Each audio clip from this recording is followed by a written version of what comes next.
ngàyនេះខ្ញុំនឹងមកបរៀនទាំងអស់គ្នាពីវិធីសាស្ត្រនៅក្នុងការស្ទាបសូដាន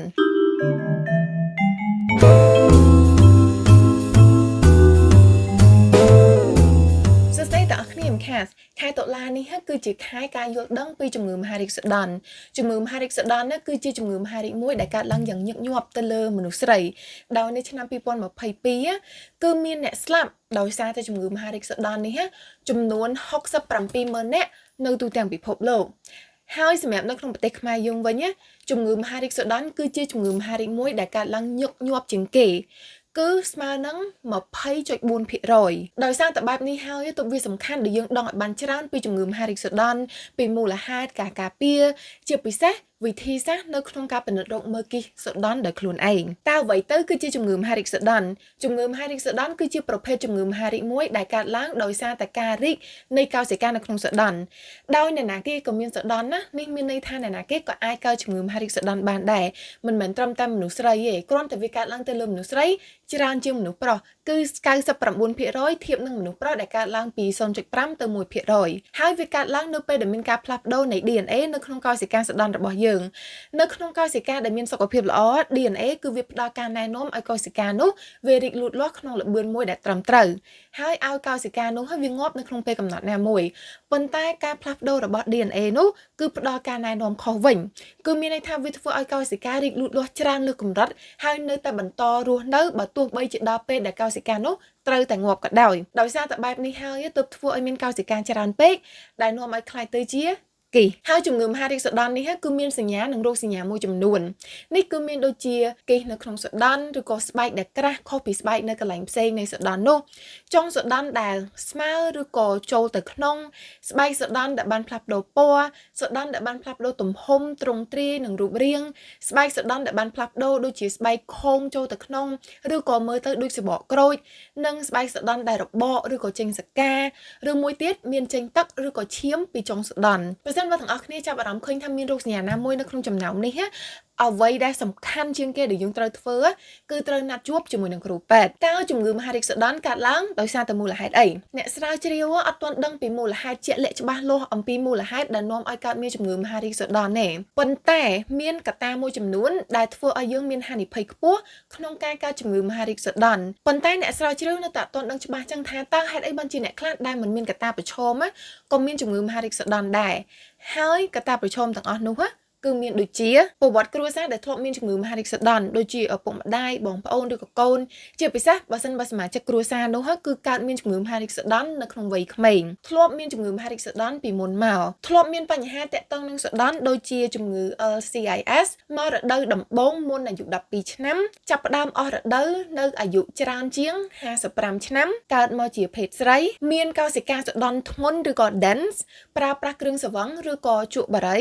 មិនធ្លាប់មានកូនពីមុនមកឬក៏អាយុកាន់តែច្រើនទៅប្រើប្រាស់ថ្នាំអរម៉ូនសម្រាប់គ្រប់គ្រងសញ្ញានៃការអស់រដូវលើសទម្ងន់ធ្ងន់ធ្ងរនិងប៉ះពាល់នឹងការព្យាបាលដែលប្រើប្រាស់ radiation ឬក៏វិទ្យុសកម្មប៉ុន្តែដូចអ្វីដែលខ្ញុំនិយាយចឹងអ្នកខ្លះដែលមិនមានកត្តាប្រឈមក៏អាចកើតជំងឺមហារីកសូដានបានដែរអញ្ចឹងហើយបានជាយើងគួរតែដឹងពីវិធីសាស្ត្រនៅក្នុងការការពារមានរឿងមួយចំនួនដែលយើងអាចធ្វើបានដើម្បីការពារឬក៏កាត់បន្ថយហានិភ័យក្នុងការកើតជំងឺមហារីកសូដានដែលការការពារទាំងអស់នោះគឺមានដូចជាប្រើប្រាស់គ្រឿងស្រវឹងមានកម្រិតឬក៏មិនប្រើប្រាស់គ្រឿងស្រវឹងទាល់តែសោះហាត់កីឡាញឹកញាប់នៅក្នុងមួយសប្តាហ៍យ៉ាងហោចណាស់30នាទីក្នុងមួយថ្ងៃរក្សាទម្ងន់និងរបបអាហារមួយដែលសមស្របកំណត់ការប្រើប្រាស់ថ្នាំគ្រប់គ្រងសញ្ញានៃការមករដូវកំណត់ការប្រើប្រាស់ថ្នាំគ្រប់គ្រងសញ្ញានៃការអស់រដូវប្រឹក្សាជាមួយនឹងពេទ្យពីការពិនិត្យរោគជំងឺមហារីកសូដានដែលនោះគឺរួមមានដូចជាការធ្វើតេស្ត mammogram ដែលត្រូវធ្វើជាប្រចាំជាពិសេសសម្រាប់ស្ត្រីដែលអាយុច្រើនគឺចាប់ពីអាយុ50ទៅ69ឆ្នាំ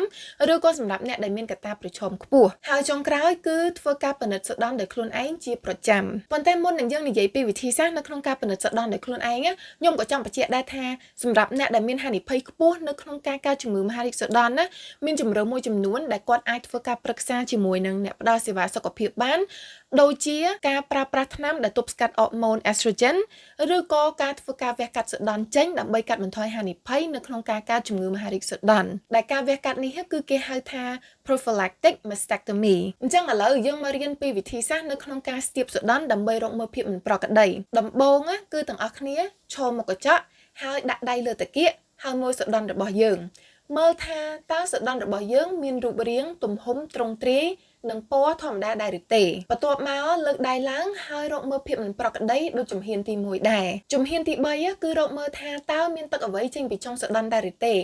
នេះអាចជាទឹកដែលមានសភាពថ្លាឬក៏ដូចជាទឹកដោះឬក៏ខ្ទុះឬក៏ឈាមជាដើមជំហានទី4ណាដេកចុះហើយស្ទាបរកមើលគេក្នុងជំហាននេះគឺយកដៃស្ដាំមកស្ទាបសដន់ខាងឆ្វេងហើយយកដៃឆ្វេងមកស្ទាបសដន់ខាងស្ដាំប្រើម្រាមដៃ2ទៅ3ហើយដាក់ម្រាមដៃចូលគ្នានឹងឲ្យស្មើគ្នាសង្កត់ទៅលើសដន់ហើយស្ទាបជារង្វង់ប៉ុនទំហំកាក់ហើយស្ទាបជារង្វង់ពេញសដន់ពីលើចុះក្រោមហើយពីម្ខាងទៅម្ខាងទៀតដោយចាប់ផ្ដើមពីឆ្អឹងដងកំបិតទៅដល់លើពោះហើយពីក្លៀកទៅកណ្ដាលទ្រូងក្រៅពីនោះហើយទាំងអស់គ្នាក៏អាចស្ទាបពីលើទៅក្រោមជាជួរដែរនៅពេលដែលយើងសង្កត់ស្ទាបយើងគួរតែអាចស្ទាបដល់ឆ្អឹងជំនីរបស់យើងដែរជំហានទី5ចុងក្រោយគឺស្ទាបសដន់ពេលឈរឬក៏អង្គុយសម្រាប់ស្ត្រីខ្លះគាត់អាចស្ទាបបានស្រួលជាងនៅពេលដែលស្បែករបស់គាត់សើមអញ្ចឹងទាំងអស់គ្នាអាចធ្វើការស្ទាបពិនិត្យនេះនៅពេលដែលយើងងូតទឹកសម្រាប់ការស្ទាបពិនិត្យសដន់ដោយខ្លួនឯងនេះទាំងអស់គ្នាអាចធ្វើជាប្រចាំនៅប្រហែលថ្ងៃក្រោយពេលដែលយើងអស់រដូវឬក៏បើសិនបើឡើងមានរដូវហើយទាំងអស់គ្នាអាចរកថ្ងៃណាមួយដែលស្រួលចាំបានប៉ុន្តែខ្ញុំក៏ចង់បញ្ជាក់ដែរថាមានការជជែកនៅក្នុងចំណោមអ្នកជំនាញទៅលើការពិនិត្យសដន់ដោយខ្លួនឯងនេះថា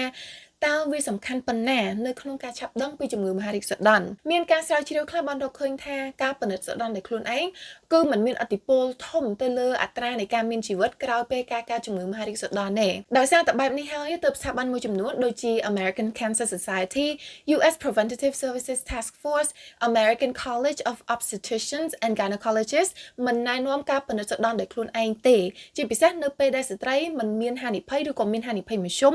នៅក្នុងការកើតជំងឺមហារីកសដន់ប៉ុន្តែក៏មានអ្នកជំនាញខ្លះគិតថាការពិនិត្យសដន់ដោយខ្លួនឯងនេះគឺវាមានតម្លៃព្រោះវាគឺជាមធ្យោបាយដែលងាយស្រួលនិងមិនអស់ប្រាក់ប៉ុន្តែអ្វីដែលអ្នកជំនាញណែនាំខ្លាំងគឺយើងដឹងពីសដន់របស់ខ្លួនឯងវាមានន័យថាយើងដឹងពីទ្រង់ទ្រាយដឹងពីរូបរាងនិងដឹងស្គាល់ពីសដន់របស់ខ្លួនឯងច្បាស់ទើបបានយើងអាចដឹងថាតើមានអ្វីមួយមិនប្រក្រតីដែរឬទេប៉ុន្តែ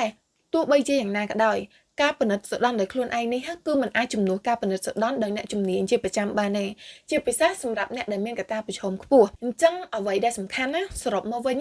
គឺយើងត្រូវដឹងពីរាងកាយរបស់យើងឲ្យបានច្បាស់ដើម្បីដឹងថាតើអ្វីដែលប្រក្រតីអ្វីមិនប្រក្រតីហើយបញ្ញាប់ទៅជួបពេទ្យនៅពេលដែលមានអ្វីមួយដែលយើងសង្ស័យ